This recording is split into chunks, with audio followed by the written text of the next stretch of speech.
nota kaki kitab At-Taqrir As-Sadidah, Takrirat At-Taqriratus Sadidah, babul Qismul Buyu' wal Faraid, muka surat 289. Okey, nombor yang ketiga ni. Nombor yang ketiga. Okey. Wahtajjah, dan telah berhujah an-nafuna, oleh orang yang menafikan ditaurisi zawil arham, bagi orang menafikan pewarisan kepada zawil arham. Apa hujah mereka? Bi annallaha ta'ala, dengan bahawa sesungguhnya Allah Subhanahu wa ta'ala zakara fi ayatil mawaris, menyebut pada ayat-ayat berkenaan pewarisan, menyebut apa? Nasibah, zawil furud, nasib atau bahagian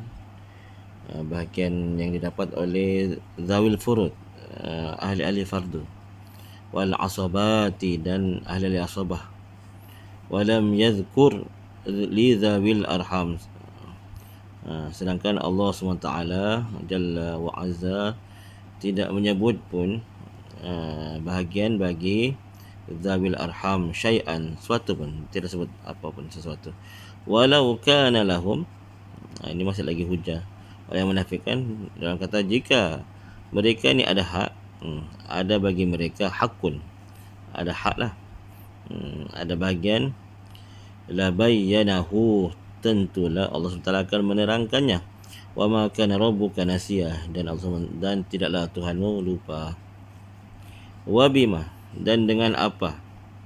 Rawahu Abu Hurairah, dan boleh dengan apa yang diriwayatkan oleh Abu Hurairah qala, beliau berkata, su'ilan Nabi sallallahu alaihi wasallam, tadi ditanya baginda Nabi sallallahu alaihi wasallam an mirasil ammati, tentang pewarisan ammah, makcik, ibu saudara, sebelah ibu saudara daripada bapa lah, adik-beradik laki bapa. Wal khalati, dan adik-beradik perempuan bagi ibu, makcik lah sebelah ibu. Faqala, maka Nabi SAW bersabda, la adri hatta ya'tiyani Jibril, aku tak tahu. Nabi pun cakap tak tahu juga. Orang sekarang walaupun tak tahu, cakap je, jawab je walaupun tak tahu. Nabi SAW tu Rasul, tak malu cakap tak tahu lah. Adri ni, kata ulama, nisful ilmi, separuh ilmu tu katalah adri. Nabi pun katalah adri hatta ya'tiyani Jibril, sehinggalah Jibril datang kepada aku. Summa qala, kemudian baginda bersabda sallallahu alaihi wasallam, aina sailu, mana si penanya,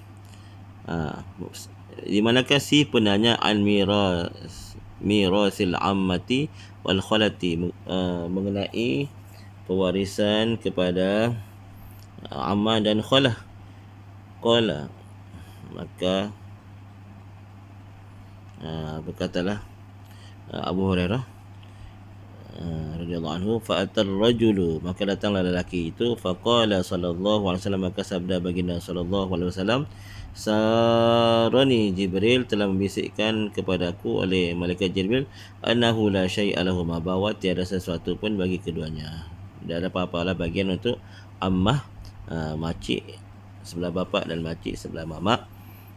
Rawahu Daruqutni wa ghairuhu, riwayat dalam Qutni dan sanya. Wallahu a'lam.